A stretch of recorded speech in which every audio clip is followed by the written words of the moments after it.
Braduna night market ကိုကျွန်တော်တို့ဈေးဝယ်သွားဖို့ဆိုတော့တကြံတွင်းဖြစ်နေတော့မြင်တဲ့အတိုင်းပဲဆိုင်နေရလဲပိတ်တယ်ပေါ့နော်ရေကစားတဲ့လူတွေကလည်းအများကြီးပဲဆိုတော့ကျွန်တော်တို့ဈေးတေချာမဝယ်ဖြစ်ပဲနဲ့ကျွန်တော်တို့တခုလောက်လိုက်တာကတော့ကျွန်တော်တို့မြန်မာဆိုင်တန်းလေးတွားတွေ့ရပေါ့နော်အဲ့ဒါမြန်မာဆိုင်တန်းဆိုတာမန္တလေးမြန်မာထမင်းဆိုင်တို့ရန်ကုန်မန္တလေးမြန်မာထမင်းဆိုင်အနောက်မှာရန်ကုန်ဘားတို့ဘာလို့ရှိရပေါ့နော်အမှသွားပြီးတော့ကျွန်တော်တို့မြန်မာစားတာပဲသွားစားလိုက်ပြီပေါ့နော်ဒီကောင်ကပတူနန်မာကတ်နဲ့တစ်ပြနှစ်ပြလောက်နှစ်ပြပေါ့နော်ကျွန်တော်တို့ဟိုဆိုနှစ်ပြလောက်မှာရှိရပေါ့နော်အနားမှာကသူကတပင်းရွှေထီတို့ဘာလို့အဲ့လိုမျိုးဆိုင်နေအများကြီးရှိတယ်မြန်မာဆိုင်တွေတာတော့ဆိုင်တွေဒီမှာလည်းအများကြီးရှိတယ်ဒီမှာကျတော့ကျွန်တော်ကဒီမန္တ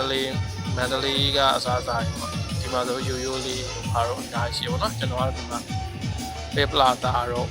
နောက်ပြီးရှမ်းသမင်းငါးသမင်းတွေတို့မှာစားရပါတော့နောက်ပြီးတော့လက်ဖက်ကြားစိတ်လေးတောက်တယ်ပေါ့နော်ဒီမှာကျတော့များတော့အဖြစ်ကဒီ Braduna ဘက်မှာဆိုရင်လူမြန်မာလူတွေပဲများရပါတော့တွေ့ရလူတွေကတော့မြန်မာလူတွေပဲပေါ့ဒီနားမှာကိုမန္တလေးမှာစားနေလို့ပဲကိုမြို့မှာစားနေလို့ပဲထိုင်စားခဲ့ပေါ့နော်ဈေးကတော့မဝယ်ဘူးဘာကြောင့်လဲဆိုတော့Braduna ဘက်ကိုသွားမယ်ဆိုရင်တကြံတွင်မှာဆိုရင်တော့သွားဖို့လာဖို့တော့အဆင်မပြေဘူးပေါ့နော်နောက်ပြီးဈေးရောက်နေရလဲမရောင်းပေါ့နော်ရောင်းတဲ့ဟာတွေတော့ရှိပါတယ်နိုင်မာကတ်မှာတော့အဲ့လိုဖွင့်ထားဟာတွေတော့ရှိရဈေးဘိန်းဈေးကြီးကတော့ပိတ်ထားပေါ့နော်အပြင်တန်းတွေကတော့အကုန်ဖွင့်ထားဒီမှာစားရတော့မြန်မာစားတော့ပုံမှန်တိုင်းပဲပေါ့နော်ကောင်းတယ်အရင်ဒီစားရဘလော့မဟုတ်တဲ့အတွက်ကျွန်တော်ကတော့စားစရာကျွန်တော်ပြောတော့ရိုင်းမဲ့စားခဲ့ပေါ့နော်အဲ့ဒါ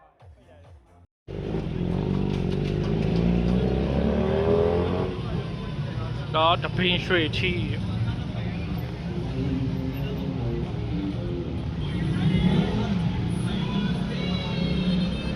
ဝိစာ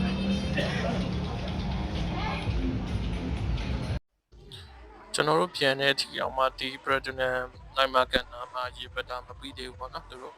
ဟောက်လျှောက်ပတ်တယ်ပေါ့ဒီမှာနိုင်ငံခြားသားတွေလည်းအများကြီးပဲရှိပေါ့နော်ဒီမှာလမ်းလျှောက်ပြီးတော့ရေကစားနေကြအားလုံးကျေးဇူးတင်ပါတယ်ချစ်ပြီးရတော့